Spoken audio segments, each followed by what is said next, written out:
Hi, Eric. You're still without three key players through injury in McTominay, Anthony, and Anthony Martial. Do you expect them to be ready for the cup final, or is it likely to be longer?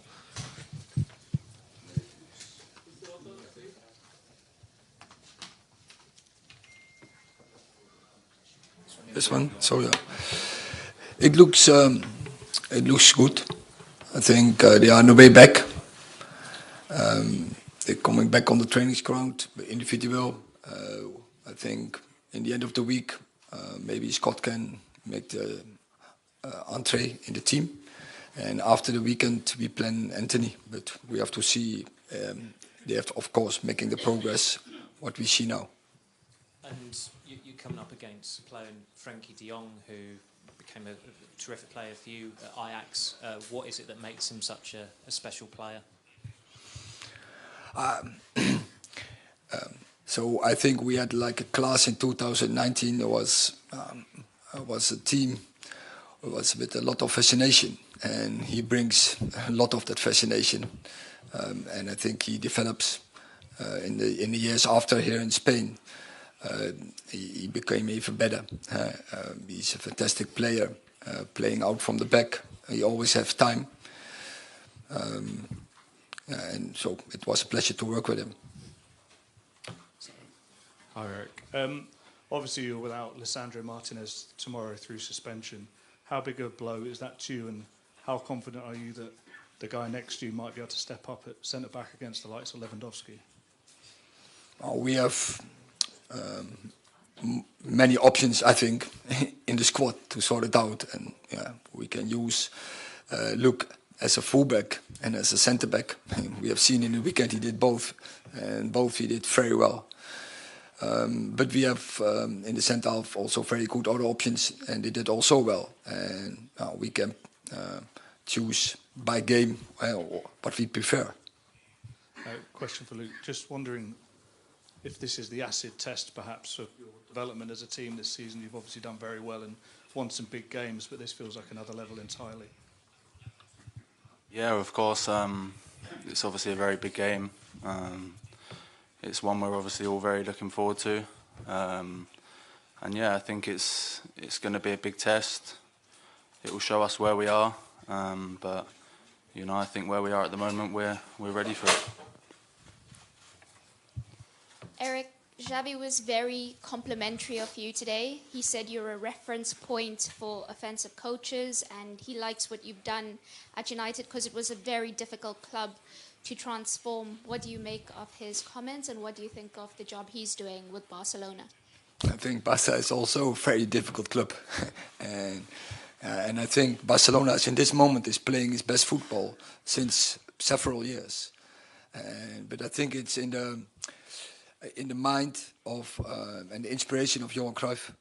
Still, you feel it here, and you can see if you see the game of Barcelona, you see the way of play, and that is the inspiration of Johan Cruyff. And for Luke, can we expect to see you at centre-back tomorrow? To be honest, I'm not too sure yet. We'll have to wait till tomorrow when he names the team, so I'll find out then. Hi Eric, it's obviously a great tie with Barcelona, these two games, but sandwiched in between you've got a big Premier League game against Leicester and then a cup final. Do you look beyond these ties with Barcelona and sort of plan your teams for the next week, or is it literally one game at a time and picking the strongest team for each one? Of course, as a manager, you have a certain planning, but yeah, the first game is always is the game who coming up is the most important game, and that also can change your plans because of performances, because of maybe tactics, next opponent, because of injuries or suspensions or whatever. But first game coming up, most important. Neil and David? If I could just ask one to each. Luke, how would you describe the Luke Shaw we see now compared to in those first couple of games at the start of the season? And how much is it down to the manager? No, I think obviously not just myself, but I think the team in the first two games was was nowhere near where we should have been at. It was obviously a very difficult start, but I think, you know, we've learnt from that and we've grown as a team, not just individuals, but as a team. And I think now collectively it's showing in our performances and where we're going. Of course, it helps with the manager. He's been really good and, you know, shown a lot of trust in me. And, you know, my main thing is to repay that trust with good performances and to help the team as much as possible. And Eric, you've referenced Johan Cruyff before, and I saw what you said about your time at Ajax and the pictures on the wall. Is this in many ways a dream fixture for you, even though it doesn't matter what competition it's in, just the fixture itself? I like it. I was here before in Spain, Madrid, Valencia, but yeah, it's great to face Barcelona. And so I like the philosophy of this club, and that is the football, the adventure, bring up so many good players and big teams. So we are really looking forward to face them. Hi, Eric. Given the history and status of Barcelona and Manchester United, this fixture could very well be a Champions League final, but it's obviously a Europa League playoff. What does that say about where both clubs are at the moment? And does it show how much work there is still to be done for particularly Manchester United to get back to where you want to be? Yeah, I think that's the truth. As both clubs, you are in the Europa League, and I think both clubs have the ambition to be in the Champions League, and not even just to be in the Champions League. They want to have a really impact in the Champions League, to be go along the group stage, be after the winter, go in semi-finals and finals and win even. But the reality is we are in Europa League, and it tells that both clubs, they needed a reset, and I think we are both on a journey, and I think we are both in the right direction. And so I think it's exciting to face each other tomorrow night, and because it will help both clubs, because you know where you are. It's a good test, and you get challenged, and from such test you get better. Let's have some from the Spanish media, one here, and I believe one over there. ¿Qué tal? Pregunta para Eric. Carlos Monfort para Gigantes. Gracias. Hoy comentaba Xavi, al mediodía en rueda de prensa, que ambos equipos llegáis en el mejor punto de la temporada. Tú mismo lo decías ahora, pero curiosamente, algo que no pasaba en los últimos años es que el Barça estuviera mucho mejor en defensa que en ataque. Destacaba más en defensa, perdón. Me gustaría saber hasta qué punto un Barça tan completo en defensa condiciona vuestro planteamiento para el partido de mañana. Muchas gracias.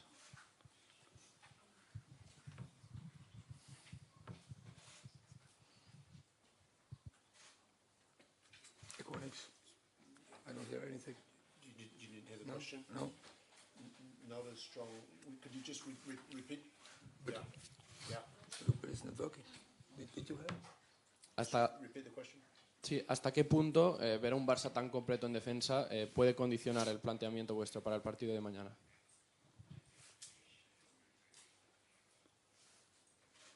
So now I heard, so sorry.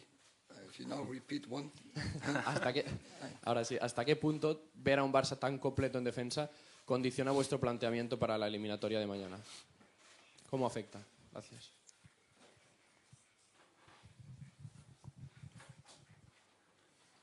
Oh yeah, it's very clear when you see the stats of Barcelona. That is impressive, but I think they defend well. But I think the biggest skill is that they have so many possession, and that's so. I refer to Johan Cruyff. Johan Cruyff, one of his big sentences was, "When you have the ball, the opponent doesn't have the ball, and they can't score." Question over there. Bona tarda, Laia Coll de RAC1. S'ha parlat molt de la intensitat de la Premier League en diferència de la Lliga Espanyola, que la Premier League és una lliga molt més intensa físicament. Fins a quin punt creus que hi ha aquesta diferència i si creus que això pot marcar l'eliminatòria? Gràcies. I think one thing what is true, that is, I think it's objective, that the Premier League is high intense football. But I think also the La Liga is a really strong league, and there are many good clubs in. And also I think La Liga is so high intense league. So I don't think there will be a big difference between the two teams on that fact. Okay, last two, one there, and then Paul Hurst. Sí, hola, Laia Tudel de Catalunya Ràdio. Ha parlat abans, li hem preguntat per De Jong, demà es tornarà a trobar amb Frenkie De Jong. A l'estiu vostè el va voler pel United. Per què creu que no el va convèncer? Per què fitxés pel United?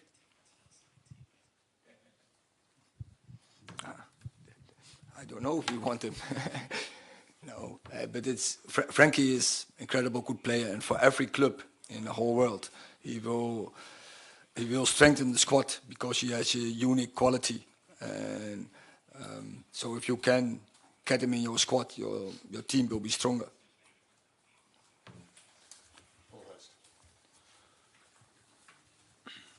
Question for Luke, please.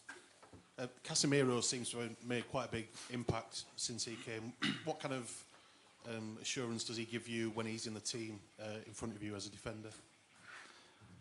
Obviously a lot. I think it's been quite obvious to see when how important he is to the team when obviously he's been not playing. But I think for us as defenders, it gives us that sort of feeling that we know there's a lot of security, especially because with his positioning where he always is, and he loves to win the ball back and tackle, and I think that's a couple of things we always say to him, that he likes to give the ball away so he can go and win it back. But I think he's an extremely important player for us, and I'm very happy to have him back tomorrow night because like I said, he's been a big miss for us.